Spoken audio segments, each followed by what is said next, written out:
Bapak Ibu, saudara sekalian dimanapun Anda berada, kami sampaikan salam jumpa dengan kami dalam seri pengajaran firman Tuhan pada malam hari ini. Sebab itu kami sampaikan shalom dari Rumah Pemulihan Segala Bangsa, The House of Restoration for All Nations, yang terletak di Desa Kembe 1, Kabupaten Minahasa, Sulawesi Utara. Baik, hari ini tema kita masih tetap di dalam seri pengajaran Yohanes Pembaptis, dan ini sudah seri yang ketiga. Dan sebagai ayat pokok kita itu terambil dari Injil Matius pasal yang ketiga. Kita akan baca bersama-sama ayat 1 sampai dengan ayat yang ke-12. Bapak Ibu sudah siapkan Alkitab masing-masing, dan dalam hitungan yang ketiga kita akan baca bersama-sama. 2, 3. Pada waktu itu tampillah Yohanes Pembaptis di padang gurun Yudea dan memberitakan, "Bertobatlah, sebab kerajaan sorga sudah dekat." Sesungguhnya dialah yang maksudkan Nabi Yesaya ketika ia berkata, "Ada suara orang yang berseru-seru di padang gurun, persiapkanlah jalan untuk Tuhan, luruskanlah jalan baginya." Yohanes memakai jubah bulu unta dan ikat pinggang kulit, dan makanannya belalang dan madu hutan. Maka datanglah kepadanya penduduk dari Yerusalem, dari seluruh Yudea dan dari seluruh daerah sekitar Yordan. Lalu sambil mengaku dosanya, mereka dibaptis oleh Yohanes di sungai Yordan. Tetapi waktu ia melihat banyak orang Farisi dan orang Saduki datang untuk dibaptis, berkatalah ia kepada mereka, "Hai kamu keturunan ular beludak, siapakah yang mengatakan kepada kamu bahwa kamu dapat melarikan diri dari murka ia akan datang? Jadi hasilkanlah buah yang sesuai dengan pertobatan. Dan janganlah mengira bahwa kamu dapat berkata dalam hatimu, Abraham adalah bapa kami, karena aku berkata kepadamu, Allah dapat menjadikan anak-anak bagi Abraham dari batu-batu ini.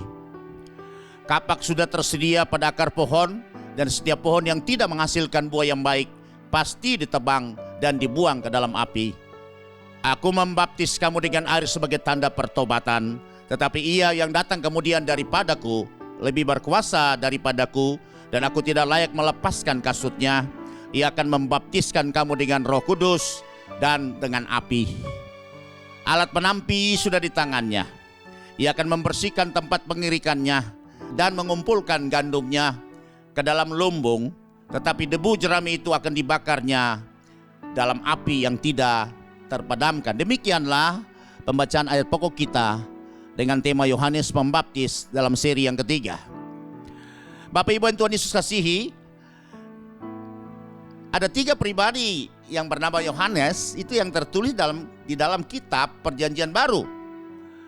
Ya, yang kita tahu pertama ialah Yohanes anak Imam Zakaria dan Elizabeth, yang kita sudah bahas pada pertemuan pada Yohanes seri yang pertama dan kedua. Akhirnya disebut dengan Yohanes Pembaptis. Kemudian bahwa saya catat ada 4 poin di sini mengenai figur daripada Yohanes anak Imam Zakaria dan Elizabeth. Yang pertama atau A, kelahirannya adalah mujizat karena Alkitab dengan tegas mencatat secara eksplisit bahwa istri daripada Zakaria yang bernama Elizabeth itu mandul. Itu kita bisa baca dalam Injil Lukas pasal yang pertama ayat 5 sampai dengan ayat yang ke-6. Pada zaman Herodes Raja Yehuda, adalah seorang imam yang bernama Zakaria dari rombongan Abia. Istrinya juga berasal dari keturunan Harun, namanya Elizabeth. Keduanya adalah orang benar di hadapan Allah dan hidup menurut segala perintah dan ketetapan Tuhan dengan tidak bercacat. Pada ayat yang ke-7, tetapi mereka tidak mempunyai anak sebab Elizabeth mandul dan keduanya telah lanjut umurnya. Kemudian bagian yang B itu disebut Nabi Allah yang Maha Tinggi karena akan berjalan mendahului Tuhan Yesus, ialah anak Allah yang Maha Tinggi, untuk mempersiapkan jalan baginya, yang tertulis dalam Injil Lukas pasal yang pertama ayat 32 dan 76, dan juga kita melihat pasal yang ketiga ayat yang pertama. Dan kita akan baca Injil Lukas pasal yang pertama ayat yang ke-32. Ia akan menjadi besar dan akan disebut dengan anak Allah yang Maha Tinggi, Yesus ya yang terlahir. Kami ulangi, dan Tuhan Allah akan mengaruniakan kepadanya takhta Daud bapa leluhurnya. Jadi Yesus telah disebut dengan anak Allah yang Maha Tinggi Dan Yohanes mempersiapkan jalan baginya. Sebab itu dalam Injil Lukas pasal pertama ayat 76 kita akan baca. Dan engkau hai anakku akan disebut Nabi Allah yang Maha Tinggi, karena engkau akan berjalan mendahului Tuhan untuk mempersiapkan jalan baginya, atau mempersiapkan bagi jalan anak Allah yang Maha Tinggi. Sebab itu disebut dengan Nabi Allah yang Maha Tinggi. Juga tertulis dalam kitab Maliaki pasal yang ketiga ayat yang pertama. Lihat, aku menyuruh utusanku supaya ia mempersiapkan jalan di hadapanku. Dengan mendadak Tuhan yang kamu cari itu akan masuk ke baitnya. Malaikat perjanjian yang kamu kehendaki itu sesungguhnya ia datang, firman Tuhan semesta alam.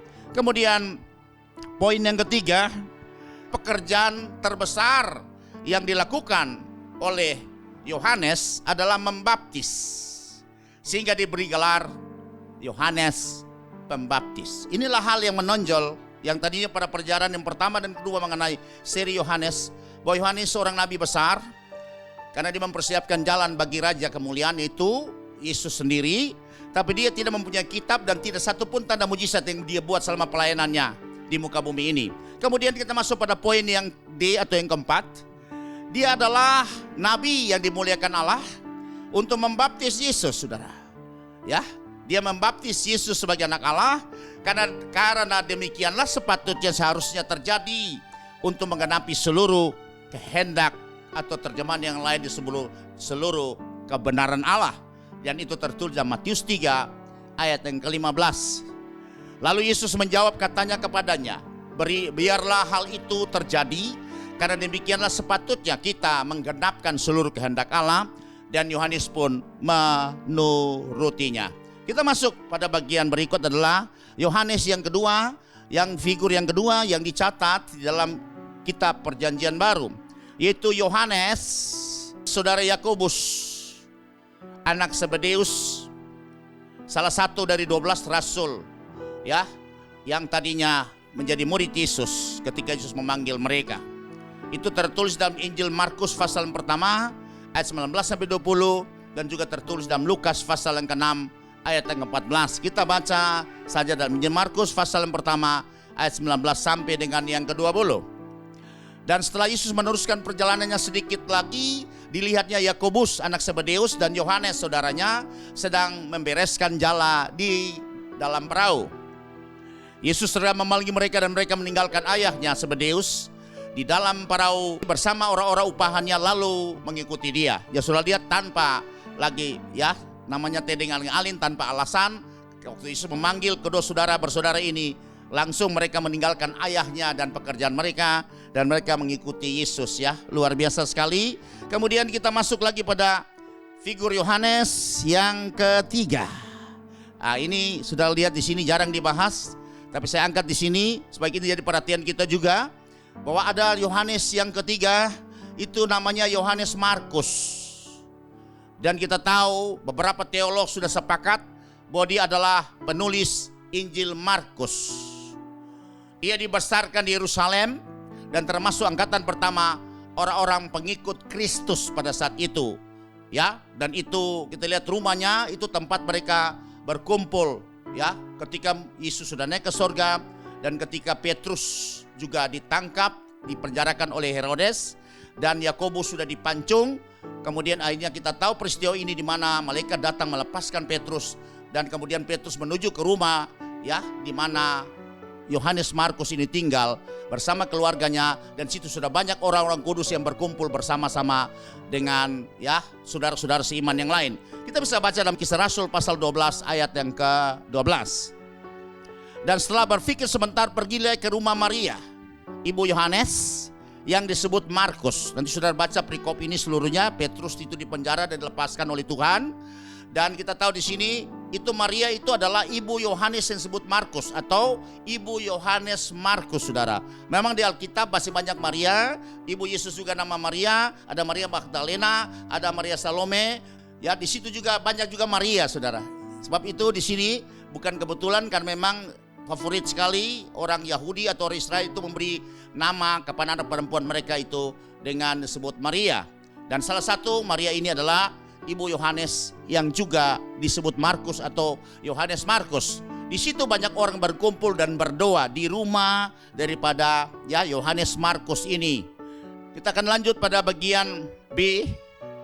Di sini bahwa Yohanes Pembaptis ini, anak daripada Sakaria, Imam Sakaria dan juga mamanya Elizabeth, itu adalah seorang nasir Allah. Kenapa saya tulis nasir Allah? Karena sebelum kelahirannya itu utusan Allah, malaikat Gabriel telah datang dan berbicara dengan ayah daripada Yohanes ini, yaitu Sakaria sebagai imam yang melayani di Bait Allah saat itu yang terletak di Yerusalem, dan memberitahukan bagaimana nanti anak ini akan dipakai Tuhan secara luar biasa.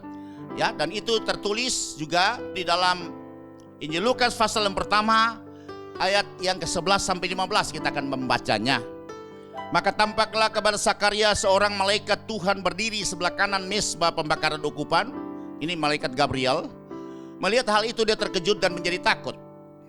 Tetapi malaikat itu berkata kepadanya, "Jangan takut hai Sakaria, sebab doamu telah dikabulkan dan Elizabeth istrimu akan melahirkan seorang anak laki-laki bagimu dan haruslah engkau menamai dia Yohanes. Engkau akan bersuka cita dan bergembira, bahkan banyak orang akan bersuka cita atas kelahirannya itu. Sebab ia akan besar di hadapan Tuhan dan ia tidak akan minum anggur atau minum minuman keras, dan dia akan penuh dengan Roh Kudus mulai dari rahim ibunya." Jadi saudara perhatikan di sini pesan dari malaikat itu, karena dia adalah seorang nasir Allah, maka ada persyaratan-persyaratan yang harus dijaga, yang tidak bisa dilangkahi oleh seorang nasir Allah. Dan kita bisa baca itu dalam bilangan, bilangan pasal yang ke-6 ayat 1 sampai yang ke-8, persyaratan seorang nasir Allah ketika Tuhan memilih pada saat masih di dalam kandungan ibunya. Nah, firman Tuhan kepada Musa, "Berbicaralah kepada orang Israel dan katakanlah kepada mereka, apabila seseorang laki-laki atau perempuan mengucapkan nasar khusus, yakni nasar orang nasir untuk mengkhususkan dirinya bagi Tuhan, maka haruslah ia menjauhkan diri dari anggur dan minuman yang memabukkan. Jangan minum cuka anggur, ini sour grapes atau cuka minuman yang memabukkan, dan jangan minum sesuatu minuman yang dibuat dari buah anggur, dan jangan makan buah anggur baik yang segar maupun yang kering. Selama waktu kenasirannya janganlah ia makan sesuatu apapun yang berasal dari pohon anggur dan bijinya sampai kepada pucuk rantingnya. Selama waktu nasarnya sebagai orang nasir janganlah pisau cukur lalu di kepalanya, sampai genap waktunya dia mengkhususkan dirinya bagi Tuhan. Haruslah ia tetap kudus dan membiarkan rambutnya tumbuh panjang. Selama waktu ia mengkhususkan dirinya bagi Tuhan, janganlah ia dekat kepada mayat orang. Bahkan apabila mati ayahnya ataupun ibunya, saudara laki-laki ataupun saudaranya perempuan, janganlah ia menajiskan dirinya kepada mereka, sebab tanda kenaziran bagi Allahnya ada di atas kepalanya. Yang terakhir, selama waktu kenasirannya ia kudus bagi Tuhan." Inilah pesan Tuhan kepada Musa untuk beritahu kepada umat Tuhan ketika mereka bernasar atau Tuhan pilih untuk menjadi nasir Allah, maka persyaratan ini harus dipenuhi oleh seorang nasir Allah, seperti kita lihat juga Simpson, kemudian juga para nasir yang lain. Arti daripada nasir ialah orang yang mengucapkan nasar khusus untuk mengkhususkan dirinya bagi Tuhan. Itu artinya nasir. Jadi orang yang sudah bernasar, baik orang tuanya atau dia pribadi yang sudah bernasar kepada Tuhan untuk memberikan hidupnya atau dirinya bagi Tuhan, maka itu orang itu disebut dengan nasir dari Allah. Kita masuk pada bagian 1 Romawi. Yohanes bersaksi tentang dirinya sendiri. Nah, ini Yohanes bersaksi dengan diri sendiri karena pada saat itu dia tampil mendahului Yesus, itu banyak orang bertanya-tanya tentang siapakah Yohanes ini. Bahkan ada utusan dari Mahkamah Agama kepada imam-imam untuk datang bertanya kepada Yohanes siapakah dia sesungguhnya. Dan kita lihat di sini terambil menurut teks Alkitab dari Yohanes pasal yang pertama ayat 19 sampai yang ke-28. Kita bisa melihat di sini ada 4 poin yang saya catat di sini. Pertama, bahwa ketika mereka bertanya kepada dia katakan, "Apakah engkau Mesias?" Dia katakan bahwa dia bukan Mesias. Kita bisa baca itu dalam Yohanes pasal yang pertama ayat 19 sampai 20. Dan inilah kesaksian Yohanes ketika orang Yahudi dari Yerusalem mengutus beberapa imam dan orang-orang Lewi kepadanya untuk menanyakan dia, siapakah engkau? Ia mengaku dan tidak berdusta, katanya, aku bukan Mesias. Jadi mereka bertanya, apakah engkau Mesias? Dan dikatakan, bukan Mesias, karena orang Israel saat itu dalam penjajahan yang begitu berat, baik oleh kekaisaran Romawi dan juga ya oleh kaki tangannya, yaitu Raja Herodes. Maka mereka telah tahu seperti apa yang telah dibuatkan kita para nabi, bahwa Tuhan akan mengirim seorang pembebas, seorang juru selamat yang mereka yang diurapi dan disebut dengan Mesias, atau dalam bahasa Ibrani disebut dengan Mesaya. Dan ketika mereka tanyakan kepada Yohanes, apakah engkau Mesias? Dan dia menjawab mereka, aku bukan Mesias. Kemudian poin yang kedua sini yang saya catat, mereka juga bertanya, apakah engkau adalah Elia? Yang mereka nantikan itu, sebab itu karena mereka tahu bahwa nabi terakhir yang mereka tahu sebelum datangnya Yohanes itu dalam kitab Perjanjian Lama itu adalah Nabi Maliahi, saudara.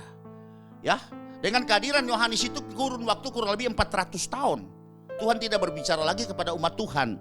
Sehingga ketika muncul nabi ya Yohanes ini, dan mereka pikir mereka hubungkan ini dengan janji Tuhan lewat ya Nabi Maliahi, jangan-jangan dia ini Elia. Sebab itu mereka utus orang ke sana untuk tanya langsung kepada si Yohanes ini, apakah engkau Nabi Elia? Dan dia menjawab bahwa ia bukan Nabi Elia yang akan datang. Kita bisa baca itu dalam Yohanes pasal pertama ayat 21. Lalu mereka bertanya kepadanya, kalau begitu ya siapakah engkau? Elia? Dan dia menjawab, bukan. Engkau ke nabi akan datang seperti yang dituliskan di dalam kitab Maliahi ya pasal yang keempat ayat 5. Dan dia menjawab, juga bukan, saudara. Mesias bukan, Elia juga bukan. Kita lanjut lagi pada bagian yang ketiga. Ya, mereka bertanya ya, dan dia menjawab bahwa dia adalah nabi yang dinubuatkan oleh Nabi Yesaya. Yang tertulis dalam kitab Nabi Yesaya pasal yang ke-40 ayat 3 sampai dengan ayat ke-5 yang dinubuatkan oleh Yesaya ya 750-an tahun sebelum itu, dan sekarang ini orangnya yang sedang menggenapi firman yang disampaikan oleh Yesaya. Dan itu juga konfirmasinya kita bisa baca juga dalam Injil Yohanes pasal yang pertama ayat 22 dan 23. Tapi kita baca dulu ya kitab Nabi Yesaya 40 ayat 3 sampai 5. Ada suara yang berseru-seru, persiapkanlah di padang gurun jalan untuk Tuhan, luruskanlah di padang belantara jalan raya bagi Allah kita. Setiap lembah harus ditutup dan setiap gunung dan bukit diratakan. Tanah yang berbukit-bukit harus menjadi tanah yang rata, dan tanah yang berlekuk-lekuk menjadi dataran. Maka kemuliaan Tuhan akan dinyatakan dan seluruh umat manusia akan melihatnya bersama-sama. Sungguh Tuhan sendiri telah mengatakannya. Dan kita sudah bahas ya ayat ini pada pertemuan yang lalu. Kita tahu bahwa jalan itu adalah hati manusia yang sudah berlobang, yang berbukit-bukit, lobang karena dosa, pelanggaran kejahatan, lobang karena kepahitan, lobang karena juga hancur hati, remuk hati, dengan berbagai macam persoalan yang dihadapi, dan itu harus diselesaikan, ditutup kembali, diratakan kembali. Kemudian gunung-gunung permasalahan, persoalan, pergumulan, dan juga gunung-gunung kesombongan dan kecongkakan dan arogansi itu harus diratakan supaya sang juru selamat itu ya Raja kemuliaan itu akan bisa hadir dalam tiap pribadi. Dan kita tahu itulah terima Roh Kudus, dan itulah keselamatan bagi setiap umat manusia dan setiap bangsa, kaum, suku, dan bahasa. Dan lalu kita sudah membahasnya yang seperti itu. Maka mereka bertanya, dia berkata, aku yang ini ya, aku yang menggenapi firman ini. Sebab itu kita juga bisa baca konfirmasinya, itu tertulis di dalam Injil Yohanes pasal yang pertama ayat 22 sampai dengan yang ke-23. Maka kata mereka kepadanya, siapakah engkau? Ya tadi tanya Mesias, bukan. Elia itu nabi akan datang, juga bukan. Kemudian mereka penasaran, tanya lagi. Dan mereka bertanya, siapakah engkau? Sebab kami harus memberi jawab kepada mereka yang mengutus kami. Apakah katamu tentang dirimu sendiri? Ayat lanjut, jawabnya, akulah suara orang yang berseru-seru di padang gurun, luruskanlah jalan Tuhan seperti yang telah dikatakan Nabi Yesaya. Dan kita tahu meluruskan jalan dari setiap hati manusia itu, alat yang digunakan adalah baptisan air ya, yang sudah kita belajar pada pertemuan kita minggu-minggu yang lalu itu tentang Yohanes Pembaptis seri 1 dan Yohanes Pembaptis pada seri yang kedua. Kita akan lanjut. Poin yang keempat, Yohanes bersaksi tentang dirinya bahwa tugas pokok dan fungsi dia atau tupoksi dia adalah membaptis dengan air. Ya, ini tugas pokok yang Tuhan percayakan ketika dia diutus. Jadi tidak kerja yang lain, tidak ada mujizat yang pernah dia buat. Dia juga tidak punya kitab sendiri, tapi ada hal yang dia buat yang sangat menonjol dari pelayanannya Yohanes, itu adalah membaptis dengan air. Dan itu tertulis dalam Injil Yohanes pasal yang pertama ayat 26 dan ayat yang ke-31. Kita akan membaca bersama-sama. Yohanes menjawab mereka, katanya, aku membaptis dengan air, tetapi di tengah-tengah kamu berdiri dia yang tidak kamu kenal. Siapakah dia? Yesus. Ya, Yohanes bersaksi juga tentang dirinya juga, dan dia juga bersaksi juga tentang Yesus yang saat itu juga muncul sama-sama ya di Sungai Yordan dan juga melayani ya di tempat yang tidak terlalu jauh. Dan aku sendiri pun mula-mula tidak mengenal dia. Tetapi untuk itulah aku datang dan membaptis dengan air, supaya Yesus dinyatakan kepada umat Israel, bangsa Israel. Jadi Yohanes membuka jalan supaya mereka dicelikkan matanya dengan membaptis dengan air, ya, supaya hati mereka jadi hati yang baru. Kemudian kita bisa melihat mereka bisa menerima Yesus sebagai Tuhan dan Juru Selamat saat itu, saudara. Haleluya. Jadi itu tupoksi, tugas pokok dari Yohanes, dan fungsinya adalah tidak berbuat yang lain, hanya membaptis dengan air. Dan saya kembali mengingatkan, masa sih baptisan tidak penting?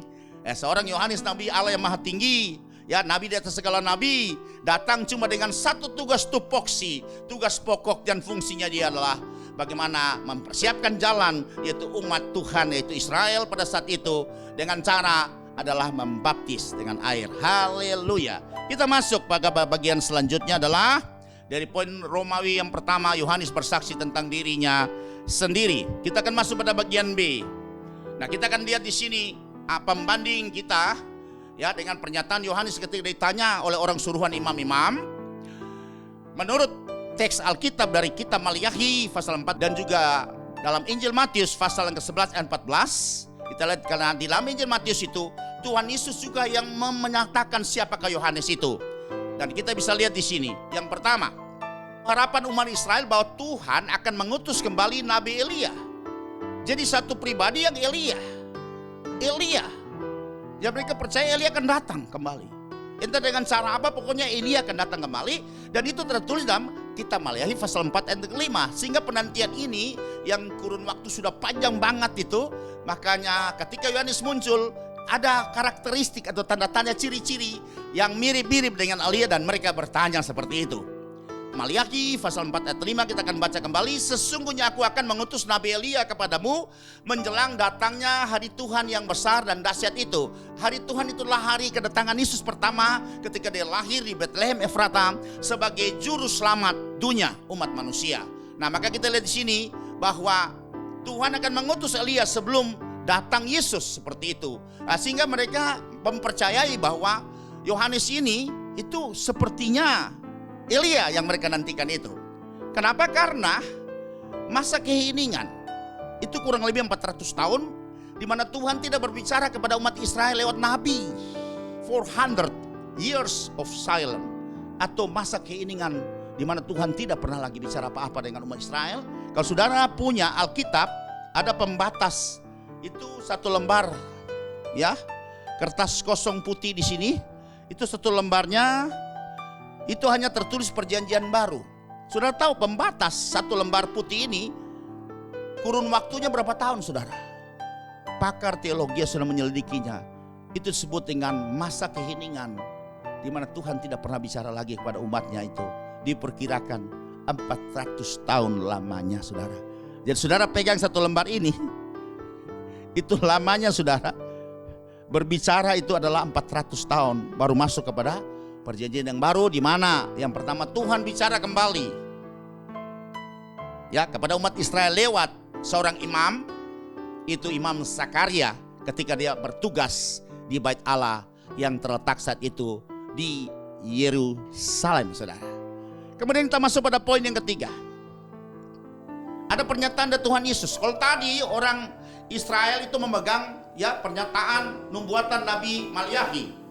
Kemudian kita lihat di sini bagaimana juga kita akan bandingkan dengan pernyataan Tuhan Yesus pada waktu itu adalah sebagai berikut.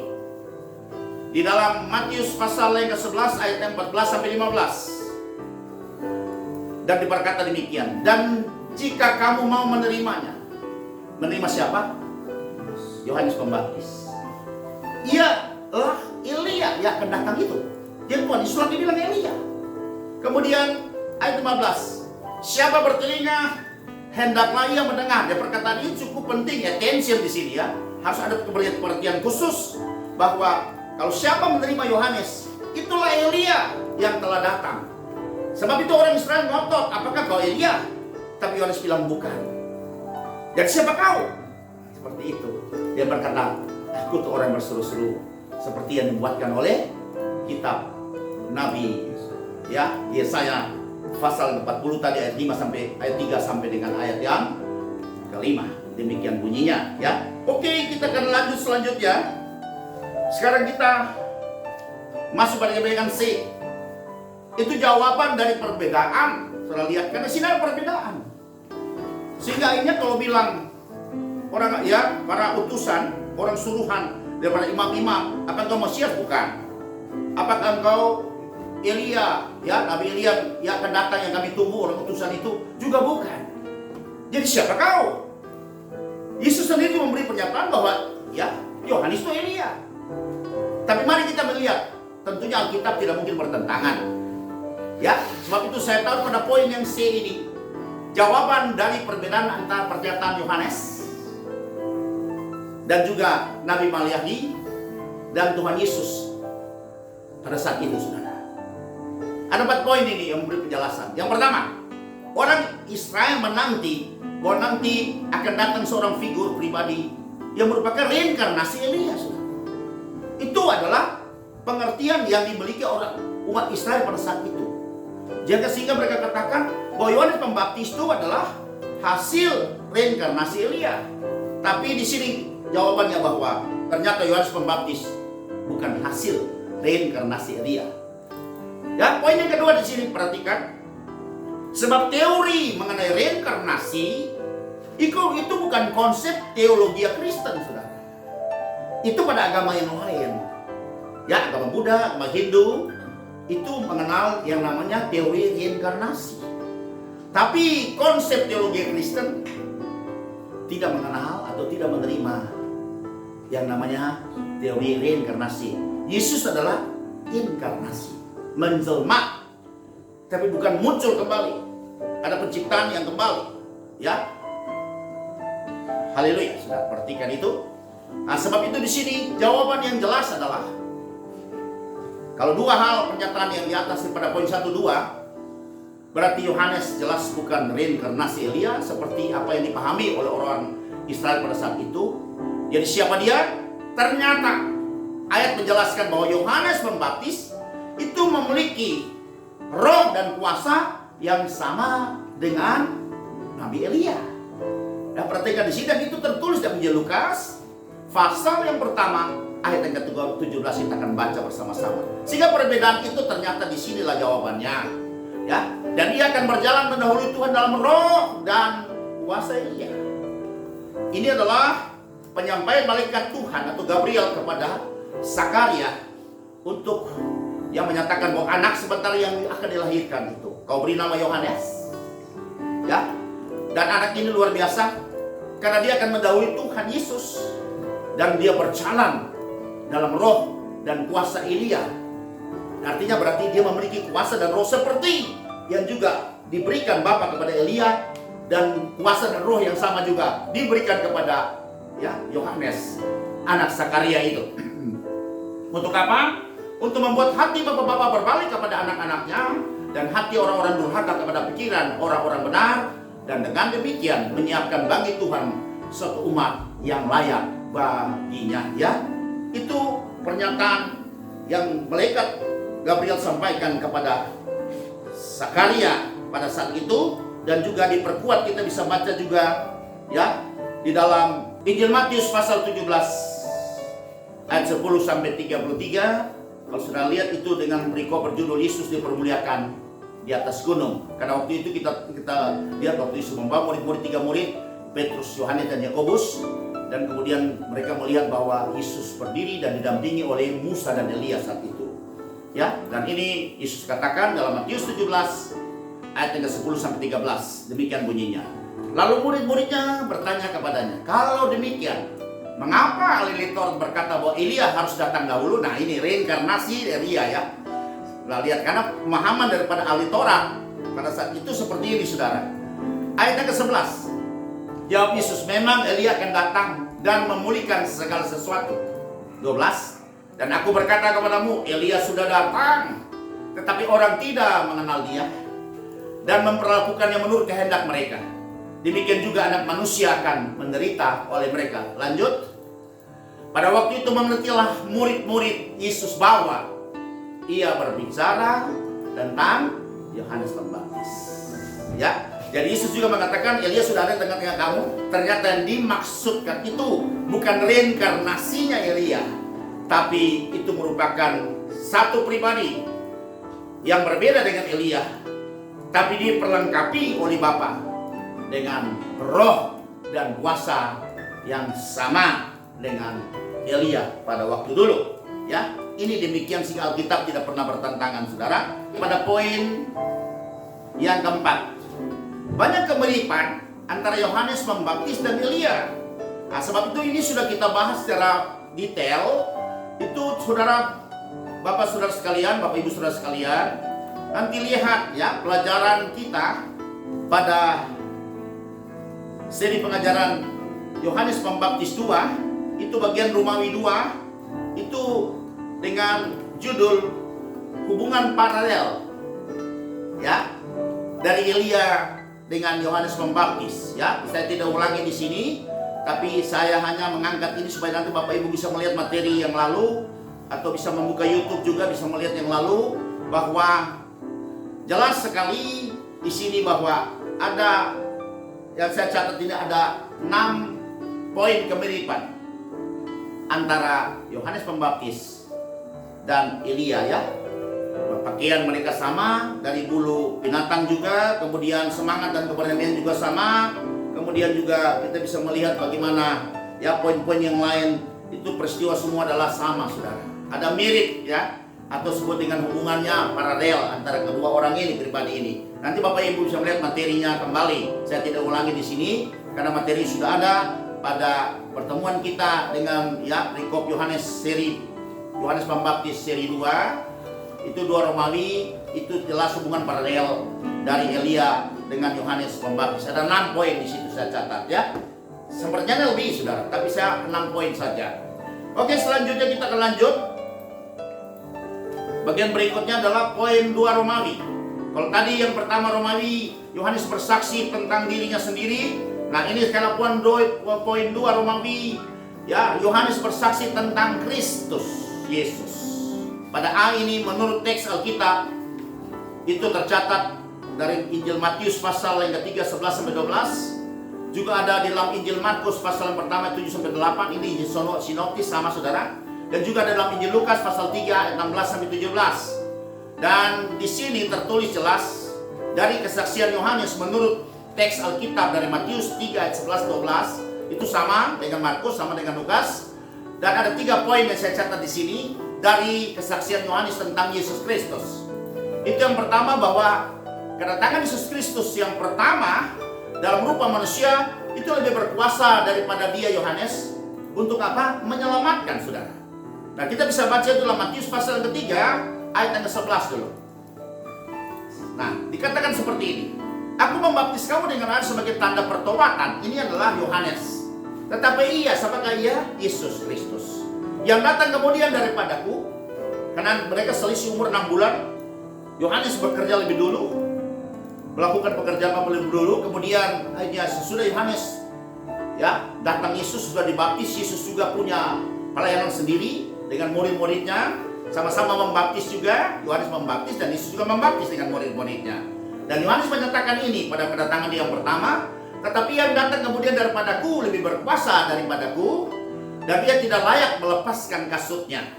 Ia akan membaptiskan kamu dengan Roh Kudus dan dengan api. Nah, saya catat poin di sini, sudah perhatikan ya. Ada 3 poin di sini. Sebab itu kedatangan Yesus yang pertama dalam rupa manusia, itu firman berinkarnasi jadi manusia dalam pribadi Yesus. Itu lebih berkuasa dari Yohanes. Cuma satu misi adalah untuk menyelamatkan, bukan untuk menghukum. Dan itu kita bisa baca dalam Injil Yohanes pasal yang ketiga ayat yang ke-17. Kalau 16 sudah terkenal sekali ya. Kita baca 17. Yesus juga mengatakan siapakah dia sebagai orang utusan saat itu. Demikian bunyinya. Sebab Allah mengutus anaknya ke dalam dunia bukan untuk menghakimi dunia, melainkan untuk menyelamatkannya oleh dia. Ya, jadi oleh dia. Siapakah dia?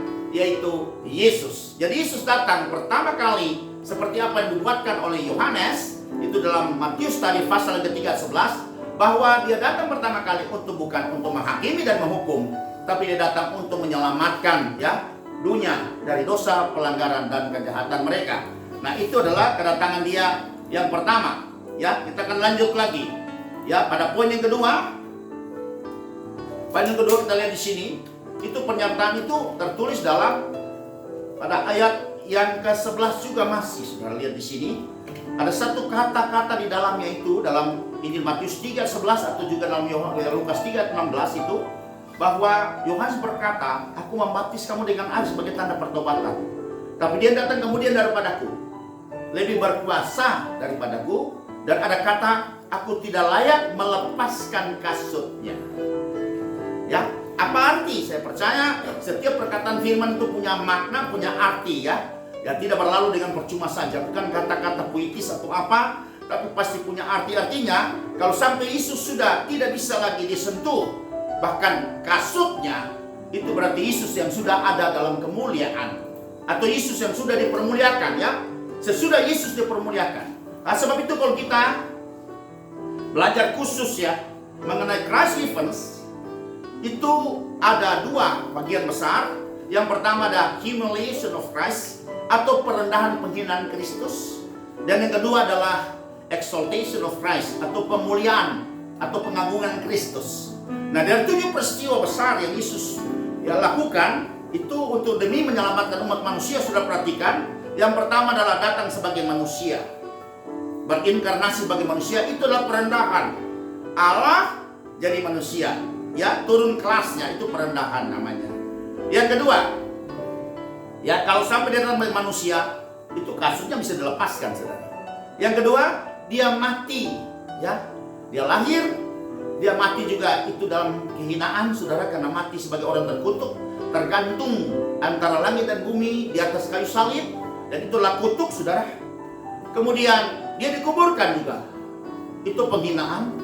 Tapi mulai dari 3 peristiwa ini, sesudah itu maka Yesus dipermuliakan kembali. Dia masuk exaltation of Christ. Itu yang keempat adalah kebangkitan Kristus. Itulah awal pemuliaan Kristus, awal pengagungan Kristus. Nah, sebab itu sesudah Yesus dimuliakan, itu mulai dari bangkit antara orang mati, kemudian naik ke sorga, disaksikan oleh murid-muridnya, itu dalam kemuliaan. Kemudian dia duduk di sebelah kanan Bapa, itu dalam kemuliaannya, saudara. Nah, itu yang Yohanes katakan, aku tidak layak melepaskan kasutnya. Ini memberi artian bahwa Yesus yang tadi datang dalam kerendahan, dalam kehinaan itu bisa diapa-apain, bisa dipukul, dibunuh, dijambak rambutnya, diludahi, itu bisa terjadi, saudara. Tapi ketika Yesus sudah dimuliakan, ya, di sorga duduk sebelah kanan, itu kasut yang juga tidak layak kita bisa sentuhnya. Nah, disinilah Yohanes berkata dalam nubuatan Yohanes, dia bersaksi tentang Yesus. Itu Yesus akan membaptis setiap orang percaya dengan Roh Kudus dan dengan api. Ya, jadi sesudah Yesus dimuliakan, kasut tidak layak membukanya, itu atau melepaskannya. Itu memberi artian buat kita bahwa Yesus ke dalam keadaan yang sudah dimuliakan, yaitu duduk di sebelah kanan. Dan kita menunggu peristiwa ke-7 itu. Nanti dia datang sebagai raja di atas segala raja, the King of Kings atau Great King, akan mengadili setiap orang sesuai perbuatannya dan akan membawa kita ya masuk dalam rencananya Kalau orang yang percaya mati dalam kebenaran, masuk bersama-sama dengan dia di sorga. Dan juga orang yang mati, yang tidak dalam kebenaran, itu akan dihakiminya dan dimasukkan dalam neraka atau Hades, saudara. Dan ini tertulis di dalam Kisah Rasul pasal yang kedua ayat yang ke-33. Itu ketika Yesus yang sudah dimuliakan duduk di sebelah kanan Allah. Kita akan baca dalam Kisah Rasul ini. Dan sesudah ia ditinggikan, dimuliakan oleh tangan kanan Allah dan menerima Roh Kudus. Perhatikan, ketika dia duduk di sebelah kanan Allah, dia ditinggikan oleh tangan kanan Allah, dia menerima Roh Kudus yang dijanjikan itu, maka dicurahkannya apa yang kamu lihat dan dengar di sini. Maka peristiwa itu terjadi tepat pada hari Pentakosta 2000 tahun yang lalu di rumah atas di Yerusalem, saudara. Maka 120 orang murid-murid Yesus, termasuk rasul-rasul di dalamnya, bisa dibaptis penuh dengan Roh Kudus dan mereka berkata-kata dengan bahasa bangsa-bangsa. Itulah awal daripada pekerjaan dari perjanjian baru, dari kisah para rasul yang membawa Injil sampai ke seluruh dunia, mulai dari Yerusalem, seluruh Yudea, seluruh Samaria, sampai ujung bumi. Haleluya, saudara. Harapan saya sudah bisa mengerti secara kronologis, karena saya usahakan secara sistematis ini, bagi kita bisa belajar dengan baik. Karena firman ini memang banyak yang harus kita perhatikan secara baik, karena ayatnya juga banyak dan semua punya arti, semua punya makna, semua punya kuasa untuk bisa dapat membawa kita diselamatkan dan bisa menerima semua janji Tuhan dan bisa dirubah serupa dan segambar dengan Yesus. Haleluya, saudara. Sebab itu kita masuk pada bagian selanjutnya, bagian yang ketiga. Bagian poin yang ketiga dari poin A3 ada nubuatan dari Yohanes juga di sini atau kesaksian dari Yohanes. Ini dia sekaligus juga bersaksi tentang bagaimana kedatangan Yesus yang kedua. Kalau tadi yang pertama poin 1, kedatangan yang kedua itu sebagai raja di raja untuk menghakimi dan menghukum menghukum dunia, saudara. Dan itu tertulis dalam Matius pasal 3 ayat yang ke-12, saudara lihat. Tadi yang 11 adalah kedatangan yang pertama, dan kita lihat pada kedatangan yang kedua itu tertulis ayat yang ke-12. Alat penampi sudah di tangannya. Ia akan membersihkan tempat pengirikannya dan mengumpulkan gandumnya ke dalam lumbung, tetapi debu jerami itu akan dibakarnya dalam api yang tidak terpadamkan. Ini berbicara nubuatan yang disampaikan Yohanes saat itu, bahwa Yesus yang datang nanti, yang pertama tadi ayat 11 itu sebagai juru selamat, tapi dia datang pada kali yang kedua ini itu sebagai hakim untuk mengadili dan menghukum setiap orang. Dan dia pisahkan terjadi gandum dan juga dipisahkan juga dengan sekamnya. Gandum mau bawa ke lumbung dan sekam dibuang ke dalam api dan dibakar. Kita masuk pada bagian 2 Romawi B.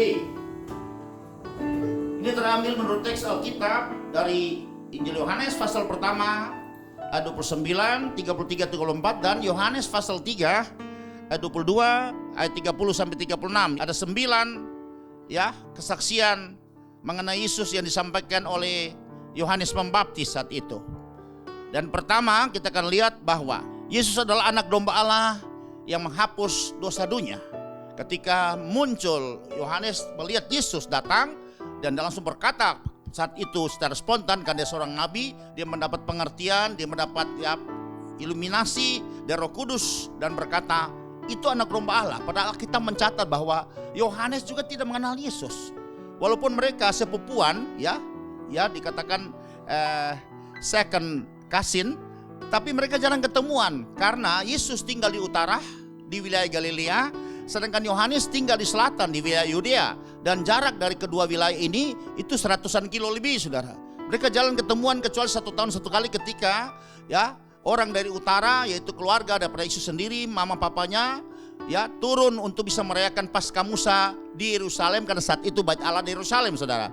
Sebab itu kita akan melihat di sini bahwa Alkitab mencatat jelas Yohanes tidak mengenal Yesus. Apalagi ketika Yohanes sudah memberi diri sebagai nasir Allah dan dia sudah di padang gurun dan diperkirakan dia ada di gua-gua seperti para nasir itu sering ada di gua Qumran, sehingga pada sekali katakanlah gulungan-gulungan kitab, artefak-artefak yang didapat itu merupakan data-data daripada kitab perjanjian lama, saudara. Dan kita bisa baca di sini di dalam Injil Yohanes pasal yang pertama ayat yang ke-29. Ketika Yohanes ketemu dengan Yesus pada saat itu dan dia berkata demikian. Pada keesokan harinya Yohanes melihat Yesus datang kepadanya dan dia berkata, "Lihatlah anak domba Allah yang menghapus dosa dunia." Inilah kesaksian Yohanes yang pertama ketika dia melihat Yesus muncul ya berpapasan dengan dia pada saat itu. Pernyataan kesaksian Yohanes ya yang kedua mengenai Yesus adalah dia berkata bahwa Yesus itu adalah anak Allah. Ya, itu tertulis di dalam Injil Yohanes pasal yang pertama ayat kita baca 33 sampai 34. Dan aku pun tidak mengenalnya. Jelas ya, walaupun mereka sepupuan kedua, mamanya yang pertama antara Elizabeth dan Maria, tetapi Bapa yang mengutus aku untuk membaptis dengan air telah berfirman kepadaku, jikalau engkau melihat roh itu turun ke atas seseorang dan tinggal di atasnya, dialah itu yang akan membaptis dengan Roh Kudus. Ini Yohanes sudah memberi kesaksian dan dia kasih tahu itu bahwa itulah Yesus. Kemudian lanjut ayat 34, dan aku telah melihatnya dan memberi kesaksian bahwa ia inilah adalah anak Allah. Jadi Yohanes yang memberi kesaksian, inilah anak domba Allah, penghapus dosa dunia, sebentar nanti akan disembelih di bukit Golgota untuk melunasi semua tebusan ya, sebagai tebusan ya, untuk membayar hutang darah dari setiap kita, setiap kaum, bangsa, suku dan bahasa ya, yang harusnya kita yang mati tapi dia ganti mati menebus kita, dan darahnya juga merupakan materai perjanjian baru untuk membuka ya lembaran yang baru bagi orang-orang perjanjian baru untuk memperoleh berkat yang luar biasa. Kita lanjut lagi pada bagian yang ketiga. Kesaksian Yohanes itu bahwa Yesus adalah anak Allah juga harus dibaptis air dan Roh Kudus, saudara. Jadi sudah lihat di sini, saudara, perhatikan. Yesus saja juga harus dibaptis air dan Roh Kudus. Sebab itu, saudara, mari dengan kerendahan hati. Sudah jelas di sini. Ketika Yesus datang kepada Yohanes, Roh Kudus berkata, "Inilah anakku, inilah dia Yesus, firman yang telah menjadi manusia itu." Maka Yohanes ya berkata, "Seharusnya aku yang harus dibaptis dengan engkau." Tapi Yesus bilang tidak. Untuk menggenapi semua rencana Allah, untuk menggenapi semua kehendak Allah, maka aku harus dibaptis olehmu. Harus dibaptis oleh Yohanes. Sebab sudah lihat Yesus datang dalam rupa manusia itu dalam rangka juga memberikan teladan. Sebab kalau Bapa yang di sorga dalam roh yang tidak kelihatan, susah sebagai kita pencaindera manusia untuk bisa dapat mengetahui, memahami siapakah, mengenal Bapa yang kita sembah itu. Sebab itu Yesus harus datang menjelma jadi manusia. Firman yang bersama-sama dengan Allah itu, dan firman itu adalah Allah itu menjelma jadi manusia, hidup di tengah-tengah kita dalam rangka memberikan contoh supaya panca indera manusia bisa menangkap, bisa memahami bahwa inilah ya Yesus, bagaimana mengasihi, bagaimana melayani, bagaimana ya mengampuni, dan seterusnya, saudara. Sebab itu dia datang sebagai manusia. Dan saudara perhatikan, waktu dia datang sebagai manusia ada satu teladan tinggalkan, bahwa dia mulai harus juga dibaptis, saudara, sebelum dia mulai pekerjaan Bapa. Bagaimana dengan saudara? Dan banyak hamba Tuhan berkata bahwa baptisan itu bukan syarat keselamatan. Tolong dikoreksi kembali, saudara. Karena ini bagian yang sangat esensi, bagian yang sangat penting, bagian sangat organ. Sebab itu Yohanes, seorang nabi yang tidak ada mujizatnya, tidak pernah membuat mujizat, tidak ada kitab tersendiri. Tapi satu karya besar yang dia buat itu adalah hanya membaptis dengan air, saudara. Dan dia berkata, ya, aku membaptis dengan air, tapi yang datang kemudian yang lebih berkuasa daripadaku, kasut aku tidak layak melepaskannya. Dia itu Yesus yang sudah dipermuliakan, duduk sebelah kanan Bapa, menerima Roh Kudus, dan dia yang membaptis kita semua orang percaya dengan Roh Kudus. Percaya bilang amin, saudara. Sebab itu saudara lihat di sini, saya stressing di sini bahwa baptisan itu bagian yang amat sangat penting. Permulaan dari semua orang percaya masuk dalam rencana Allah, pintunya harus lewat baptisan. Berarti baptisan itu adalah syarat keselamatan. Haleluya. Dan di sini poin yang ketiga, kesaksian Yohanes. Yesus saja sebagai anak Allah juga harus dibaptis. Haleluya, saudara. Dan kita tahu ayatnya sudah jelas ya. Ayatnya sudah jelas bahwa Yesus anak Allah sudah dibaptis. Itu juga ditulis di dalam juga ya Injil Matius juga. Kita lihat coba pasal yang ketiga ayat 16. Kita ulangi lagi untuk saya stressing poin yang ketiga ini. Sesudah dibaptis, Yesus segera keluar dari air dan ya, padanya waktu itu di langit terbuka dan dia melihat roh Allah seperti burung merpati turun ke atasnya. Tapi tolong mundur ke atas ayat 15. Nah, lalu Yesus menjawab, katanya kepadanya. Jadi kata Yesus kepada Yohanes, biarlah hari itu terjadi, karena demikianlah sepatutnya kita menggenapkan ya seluruh kehendak Allah. Dan Yohanes pun menurutinya untuk membaptis Yesus anak Allah itu. Ya, dan ketika dibaptis, ya, Roh Kudus turun memenuhi Yesus, melembaga seperti burung merpati di atasnya, dan kemudian bersama-sama itu juga, pada saat itu juga ada suara dari sorga berkata, inilah anakku yang kukasihi, kepadanya lah aku berkenan. Ketiga oknum Allah hadir bersama-sama di zaman itu di Sungai Yordan, saudara. Itu pernyataan Tritunggal Allah di sana, saudara. Ada Bapa yang bersuara, Yesus firman-Nya jadi manusia, ada berdiri di Sungai Yordan, dan kemudian Roh Kudus juga turun melembaga seperti burung merpati, saudara. Peristiwa ini terjadi pada saat Yesus dibaptis. Pertanyaannya, apakah baptisan tidak penting, saudara? Silahkan engkau jawab sendiri. Tuhan memberkatimu. Haleluya, saudara.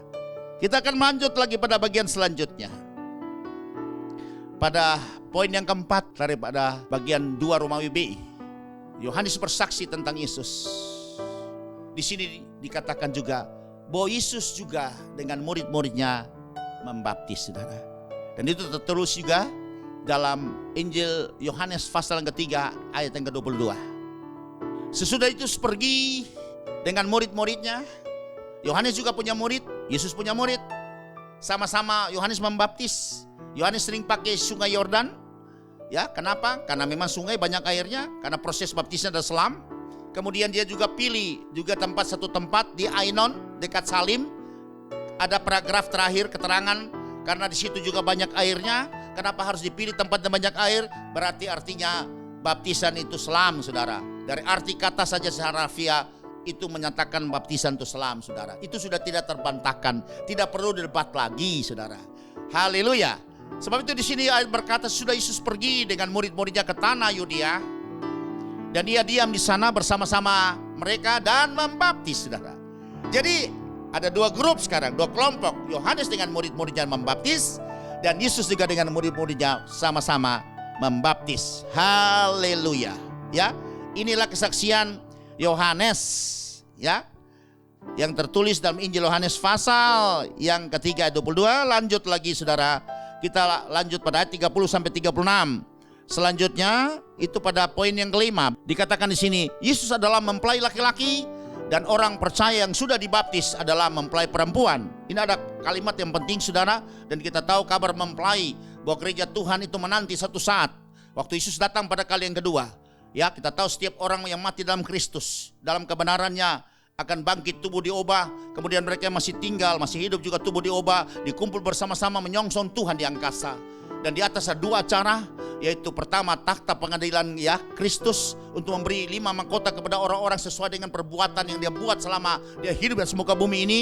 Dan sesudah itu masuk pada acara yang kedua adalah masuk pada pesta pernikahan anak domba Allah, di mana Yesus sebagai mempelai prianya dan kita gereja Tuhan ya, pribadi-pribadi ini, siapapun juga kita dari setiap kaum, bangsa, suku dan bahasa itu menjadi mempelai perempuan. Haleluya, betapa kita menikmati kemuliaan Tuhan yang luar biasa, seperti yang tertulis dalam surat 1 Korintus pasal 2 ayat 9, seperti apa yang belum pernah dilihat oleh mata, yang belum pernah didengar oleh telinga, yang belum pernah timbul dalam hati manusia, semuanya yang disediakan Allah untuk mereka yang mengasihi Dia. Inilah janji bagaimana kita bisa masuk dalam kemuliaan yang setara, yang serupa dan segambar dengan Yesus. Percaya bilang amin, saudara. Ini yang membuat kita bisa bertahan dalam pencobaan, penderitaan apapun juga, karena kita melihat kemuliaan menanti kita depan itu, kemuliaan yang luar biasa yang tidak ada yang pernah terjadi ya selama manusia hidup di atas muka bumi ini. Haleluya, saudara. Sebab itu bertahan, saudara, dalam setiap pencobaan, masalah apapun juga bertahan, karena kemuliaan yang disiapkan Tuhan itu jauh ya dari penderitaan yang kita alami yang sekarang, saudara, dan saya alami. Haleluya saudara. Sebab itu kita akan baca dalam Injil Yohanes pasal yang ketiga ayat yang ke-29.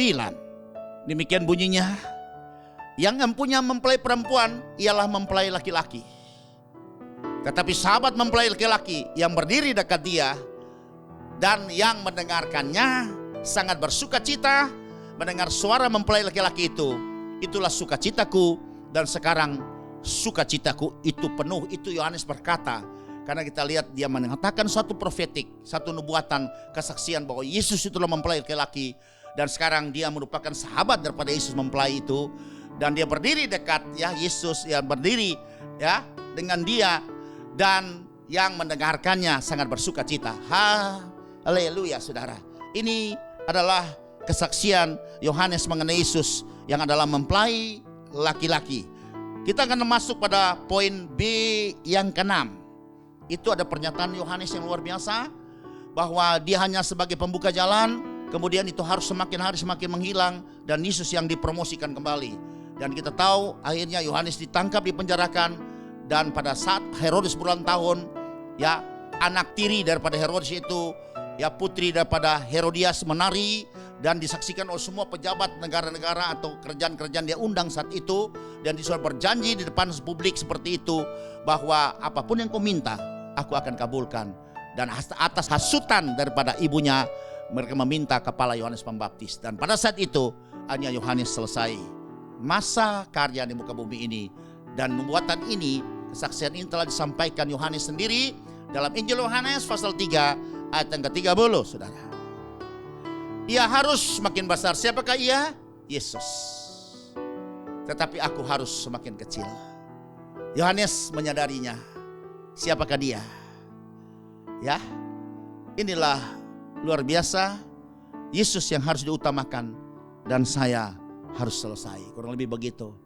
Betapa seorang nabi maha tinggi punya kerendahan hati yang luar biasa, menjadi contoh buat kita. Ya, kadang-kadang kita kalau dipakai Tuhan, bukan Yesus semakin besar dalam hidup kita, orang melihat Kristus dalam hidup kita, tapi kita yang semakin besar, yang dilihat orang, bukan Kristus semakin kecil dalam hidup kita. Terbalik saudara, seperti itu. Sebab itu saudara perhatikan, ini contoh yang luar biasa, teladan luar biasa. Yesus harus semakin besar dalam hidup kita, percaya bilang amin. Dan kita harus semakin kecil terus. Sampai Paulus berkata, adapun hidupku ini, bukannya aku lagi, tapi biar Kristus yang diam di dalamku. Dan itu jelas tertulis dalam surat Galatia pasal yang kedua ayat yang ke-20. Demikian bunyinya, namun aku hidup, tapi bukan lagi aku sendiri yang hidup, melainkan Kristus yang hidup di dalam aku. Jadi artinya Paulus berkata, aku semakin kecil, Yesus semakin besar. Sehingga satu saat bukan aku lagi yang dilihat, tapi seluruh hidupku, aspek hidupku, baik sikap hatiku, baik sikapku, baik juga karakterku, baik tingkah lakuku, orang melihat Kristus yang ada dalamku. Dan hidupku yang kuhidupi sekarang di dalam daging ini adalah hidup oleh iman dalam anak Allah yang telah mengasihi aku dan menyerahkan dirinya untuk aku. Haleluya saudara. Seorang Paulus, seorang intelektual saat itu luar biasa, tapi dia menyadari sesudah dia menerima Yesus, mengenal Yesus, dia katakan semua yang dulu aku banggakan, ya yang betul aku sangat populer, aku punya reputasi seperti itu, tapi ketika aku mengenal Yesus dan kuasa kebangkitannya yang membuat aku nanti serupa dengan gambarnya, semua itu aku anggap rugi, bahkan aku anggap itu sebagai sampah. Haleluya. Bila prinsip-prinsip ini juga ada pada Yohanes Pembaptis, juga ada pada kita semua, juga ada pada Paulus. Kalau kita dipakai Tuhan secara luar biasa, sebagai hamba Tuhan dalam bentuk apa saja, dengan karunia luar biasa, mari kita punya prinsip.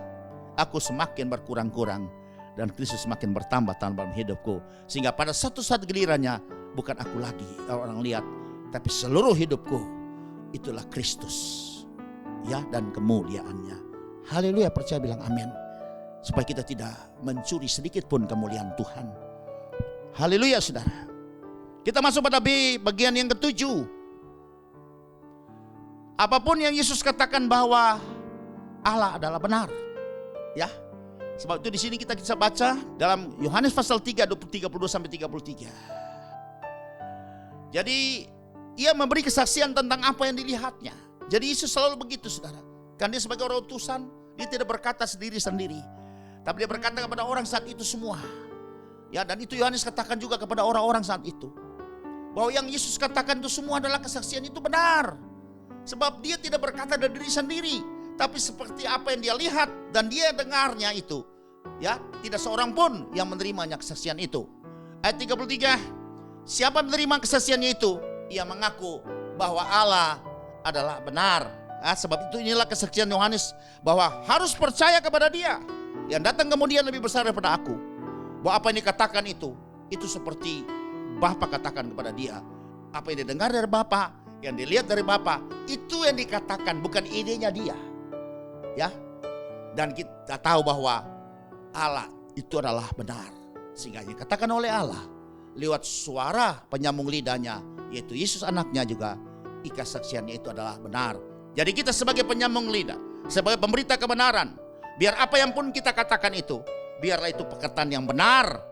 Karena kita tahu kita membawa firman Allah yang benar, firman Allah yang memerdekakan. Bukan rekayasa manusia, bukan ada sesuatu intrik di dalamnya, bukan ada kepentingan dan motivasi dalamnya, tapi semata-mata supaya orang bisa diselamatkan, orang bisa dimerdekakan, orang bisa menikmati semua janji Tuhan, dan orang bisa betul-betul ya hidup sesuai dengan kehendak dan rencana Tuhan. Percaya bilang amin, saudara. Haleluya. Ini koreksi buat kita semua hamba-hamba Tuhan. Saya juga hamba Tuhan, karena kita masuk pada B yang ke-8. Yesus yang menyampaikan firman Allah itu dengan tidak terbatas, saudara. Ya, ini kesaksiannya juga. Itu dalam Yohanes pasal 3 ayat 34 kita akan baca bersama-sama. Dia katakan seperti ini. Sebab siapa yang diutus Allah, dialah yang menyampaikan firman Allah, karena Allah mengaruniakan rohnya dengan tidak terbatas. Sebab itu Bapak Ibu Saudara sekalian, kita semua adalah orang utusan. Karena ketika Tuhan memberikan perintah agung atau Great Commission itu atau amanat agung, itu pergilah ya ke seluruh dunia, beritakan Injil kepada segala makhluk.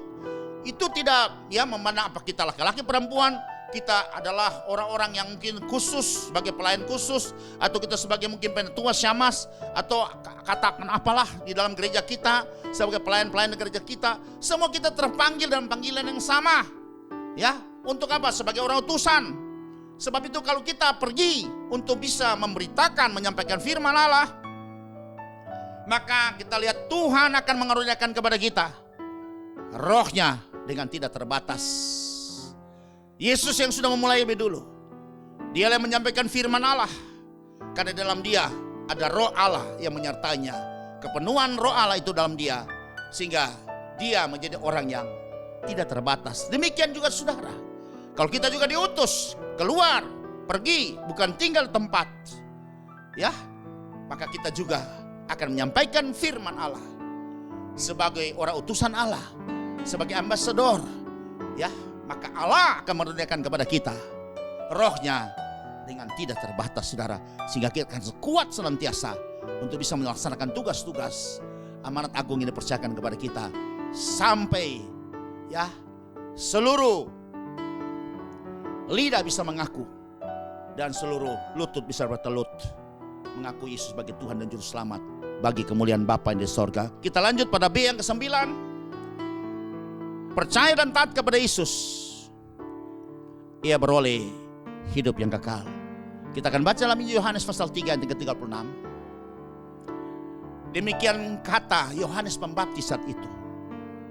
Dia promosi mengenai Yesus. Kan sudah perhatikan di dalam Injil Yohanes pasal yang ketiga itu, ada perikop itu berkata kesaksian Yohanes tentang Yesus. Sudah perhatikan itu? Kalau sudah punya Alkitab atau Alkitab sudah bisa melihat itu dalam Injil Yohanes pasal yang ketiga. Sejak ayat 22 sampai 36 itu kesaksian dengan perikop kesaksian Yohanes tentang Yesus. Itu dimulai daripada ayat 22, nanti Bapak Ibu baca sendiri, itu sampai 36. Inilah kesaksian Yohanes tentang Yesus. Ya, siapakah Yohanes itu? Ada Yohanes Pembaptis yang dicatat oleh Yohanes, murid Yesus. Demikian bunyinya. Barang siapa percaya kepada anak, ia beroleh hidup yang kekal. Tetapi barang siapa tidak taat kepada anak, ia tidak akan melihat hidup, melainkan murka Allah tetap ada di atasnya. Tolong perhatikan saudara. Karena Yohanes 3:16 berkata, ya, karena begitu besar kasih Allah akan dunia ini, sehingga dikurniakan anak yang tunggal, supaya siapa yang percaya, ya, tiap orang yang percaya kepadanya tidak binasa melainkan beroleh hidup yang kekal. Percaya yang seperti apa, saudara? Itu dijelaskan kembali dalam Yohanes pasal 3 ayat 36 adalah percaya yang disertai dengan ketaatan kepada apa yang kita percayai. Kalau kita percaya kepada Yesus, kita percaya kepada pribadinya, kita percaya kepada firman-Nya, kita percaya kepada janjinya, kita percaya kepada firman-Nya, kita juga percaya kepada perintahnya. Dan kita harus taat, saudara. Percaya tanpa ketaatan itu bukan beriman, saudara. Sebab iman harus disertai dengan ketaatan. Atau iman disertai dengan perbuatan, ya, apa yang kita percayai. Karena iman tanpa ketaatan kepada apa yang kita percayai, maka iman itu menjadi iman yang kosong, bahkan iman yang mati. Demikian surat Yakobus berkata demikian, saudara. Sebab itu kita percaya, ada tindak lanjut dari sikap orang percaya adalah dia taat kepada apa yang dipercayai. Dan ini yang dikatakan Yohanes menjadi kesaksian mengenai Yesus. Dikatakan seperti ini, barang siapa percaya kepada anak, ia beroleh hidup yang kekal.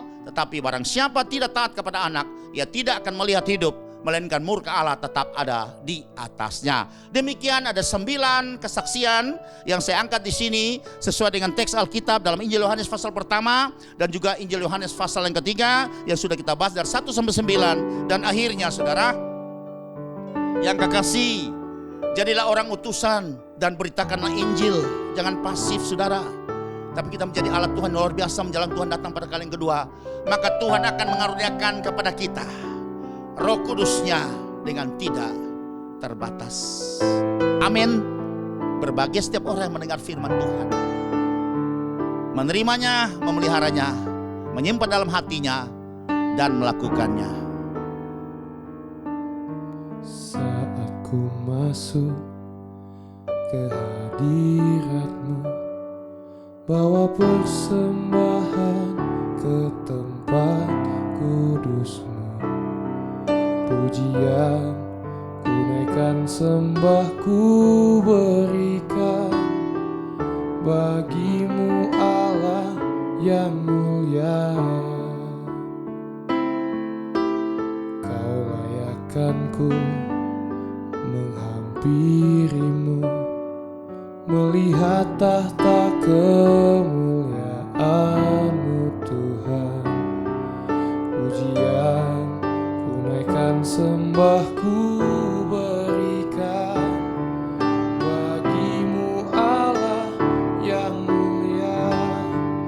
Oleh kuasa darah-Mu, Kau telah tebus dosaku. Kekudusan-Mu melingkupiku, kasih-Mu mengalir memulihkan hidupku.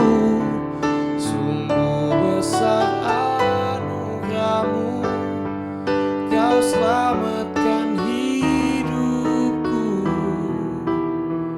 Ku menjadi ciptaan yang baru oleh kuasa darah-Mu.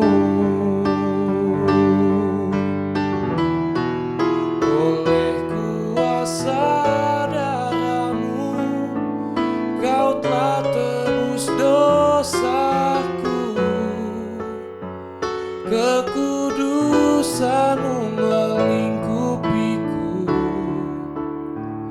kasih-Mu mengalir memulihkan hidupku. Sungguh besar anugerah-Mu, Kau selamatkan hidupku. Ku menjadi ciptaan yang baru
Selanjutnya kita akan masuk pada acara perjamuan kudus.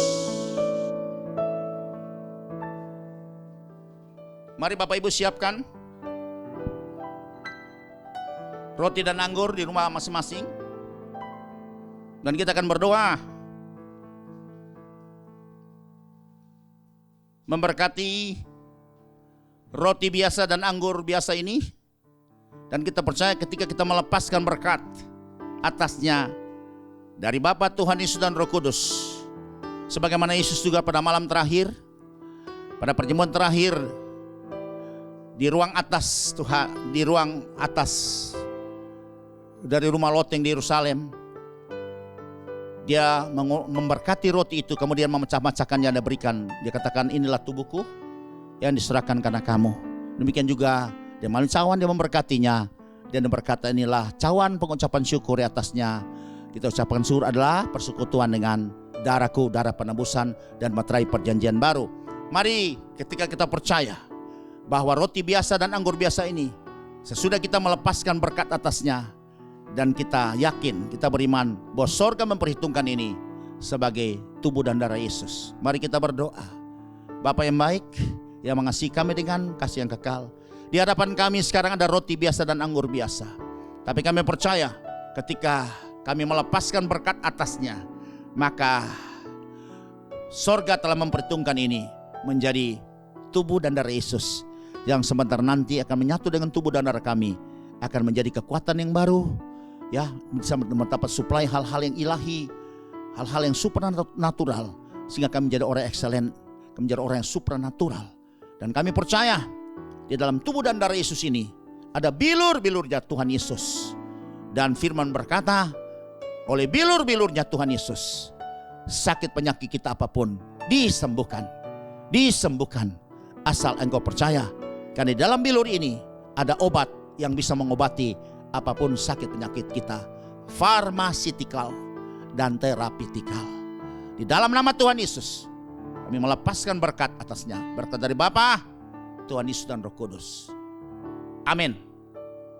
Mari angkat roti di tangan kananmu, tinggi di atas kepalamu, dan dengar firman Tuhan ini. Kalau engkau percayai, katakan amin. Dengan iman kita akan makan bersama-sama dengan rasa hormat. Demikian kata firman Tuhan. Bukankah roti yang sekarang berada di tangan kanan kita, tinggi di atas kepala kita, adalah persekutuan dengan tubuh Yesus? Amin. Di dalam nama Tuhan Yesus, dengan rasa hormat kita akan memakannya. Haleluya.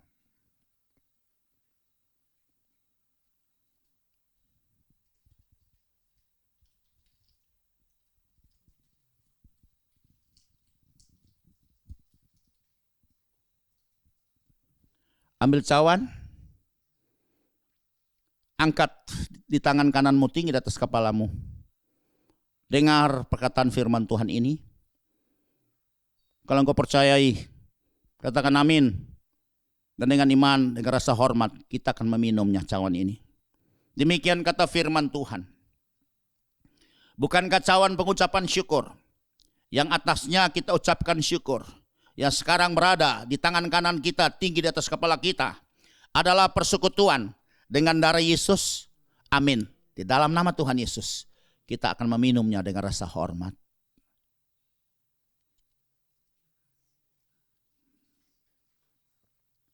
Mari kita bersyukur. Pakai bahasa roh, saudara. Ora masih.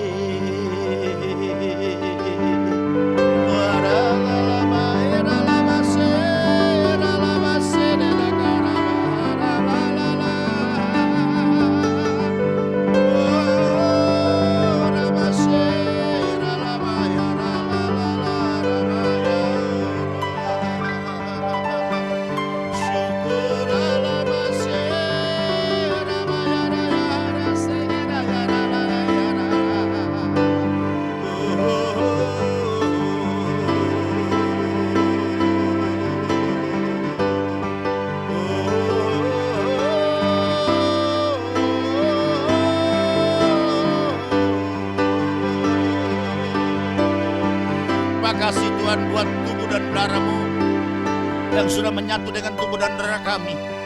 Kami mendapat kekuatan, suplai tenaga yang baru, kekuatan yang baru, kesehatan yang baru. Ya, roh kami disegarkan kembali, dipulihkan kembali. Jiwa kami kembali juga dipulihkan oleh Tuhan.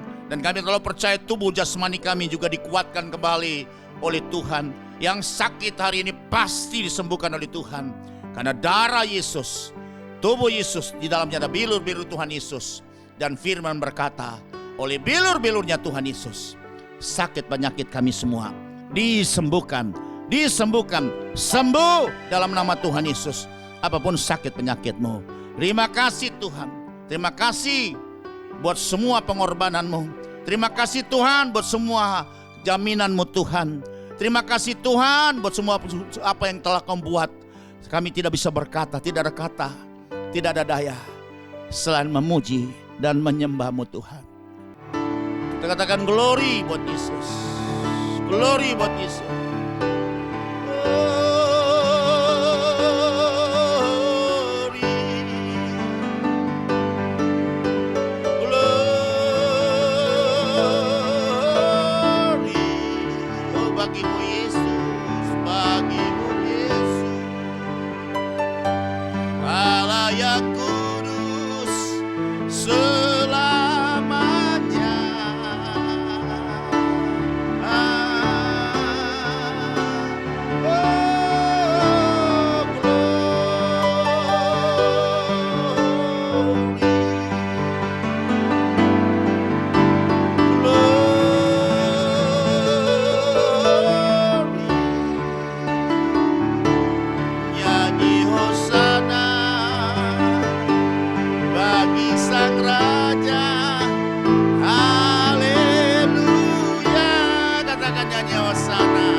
Terima kasih Tuhan.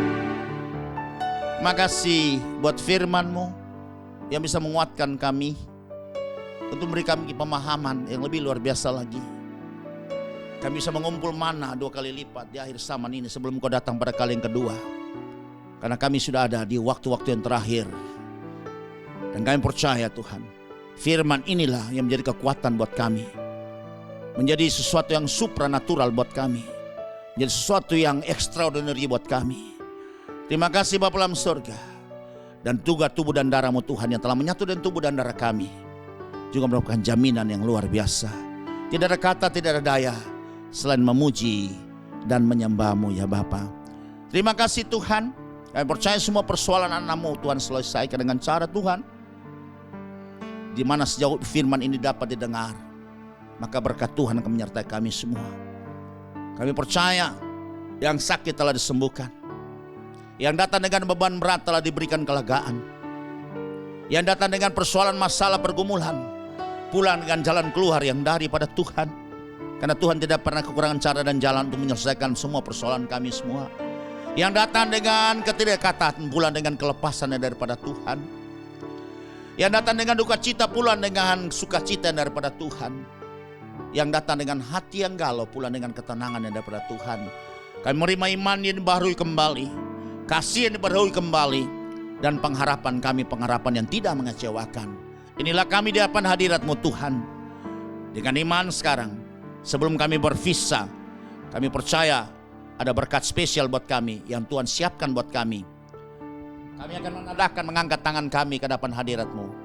Dan kami siap menerima berkat yang datang daripada Bapa kami yang sungguh mengasihi kami. Kiranya kasih yang besar dari Bapa kita sekalian melingkupi kita, menyertai kita. Dan kasih karunia Tuhan Yesus Kristus membuat kita menjadi orang yang luar biasa. Dan persekutuan Roh Kudus-Nya senantiasa menyertai kita, memampukan kita untuk bisa memahami keseluruh kebenaran, bisa memberikan jalan keluar. Karena Dia Immanuel menyertai kita sampai kesudahan zaman. Di dalam nama Tuhan Yesus kita semua terima berkat ini. Sama-sama katakan amin. Amin. Shalom saudara sekalian, kita ketemu pada seri pengajaran firman Tuhan pada minggu yang akan datang. Tuhan memberkati.